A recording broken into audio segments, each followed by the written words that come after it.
floor Bowery walk-up apartment to a plush duplex penthouse overlooking Central Park West.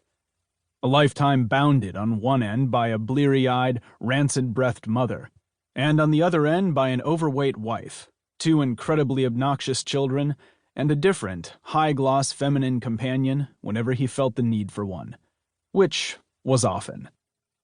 Of course, Alan Huddleston no longer felt the same seething animosity toward his mother that he once had. He realized now that, in many ways, his mother was responsible for all that he had become.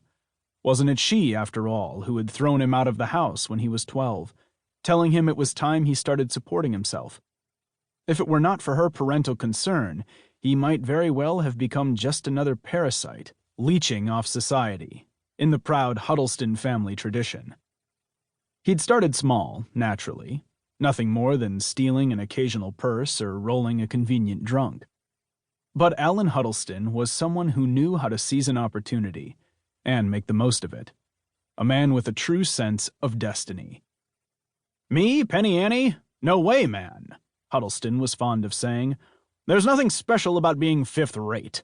If you're going to make it in this world, you've got to know how to make it big." He was 15 when he joined Vincent Calabresi's mob, running numbers at first, then working as a wheelman on several still unsolved felonies.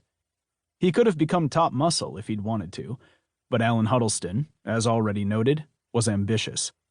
He wanted more. Much more. He spent his spare hours earning his high school equivalency diploma, then going to college part-time after that. Alan found he had a natural affinity for numbers, and when Vincent Calabresi finally decided it was time to go legit, Alan Huddleston was made one of his bookkeepers. He was head bookkeeper within a year, chief comptroller within 2, and at the end of 10 years had achieved a strong enough power base and had gained the support of enough of Calabresi's followers to throw the old man out and assume control of the whole operation. Calabresi protested this, naturally, but a severed brake line and a sharp bend on a twisting country road put an end to the old man's angry threats. Permanently. Under Huddleston's talented hand, the company flourished. It was Alan who had single-handedly arranged the merger with the Roxxon Corporation just 2 years before the oil shortage caused Roxxon stock to split twice in less than a month. The merger left Huddleston an executive vice president, one of 7. The other 6 were butt-licking sycophants, Harvard grads mostly, or the sons of other Roxxon alumni. All of them hovered around Madison Bell, Roxxon's senile old chairman of the board, like vultures, circling a dying man in the desert.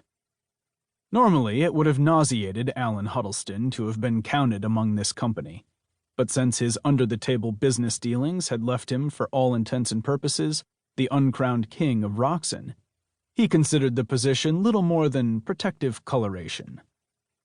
In point of fact, Alan's covert operations had provided him with a rather sizable nest egg, tucked away in several Swiss banks, enough, presumably, to delay New York's ever-imminent economic default for several months, at the very least.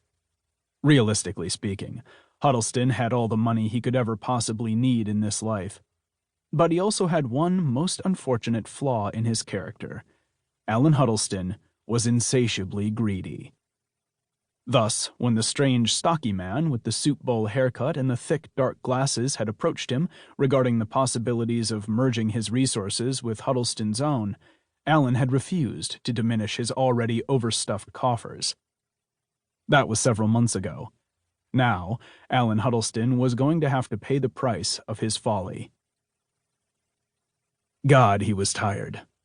Huddleston glanced nervously at his watch, then pressed its tiny button to illuminate the time in the ruby darkness of the dial. 10:33. Not enough time. Not damned nearly enough time. For the 3rd time in less than an hour, he checked to make certain the folded envelope was still tucked safely in his jacket pocket. 2 hours and 15 minutes. If he could just remain safe for that brief period of time, his chauffeur, Carlisle, would arrive to drive him to Kennedy Airport, where an Air Carib jetliner would be waiting to fly him to the Dominican Republic. From there, it was only a speedboat trip to the small island Huddleston secretly owned off the Dominican coast. 2 hours.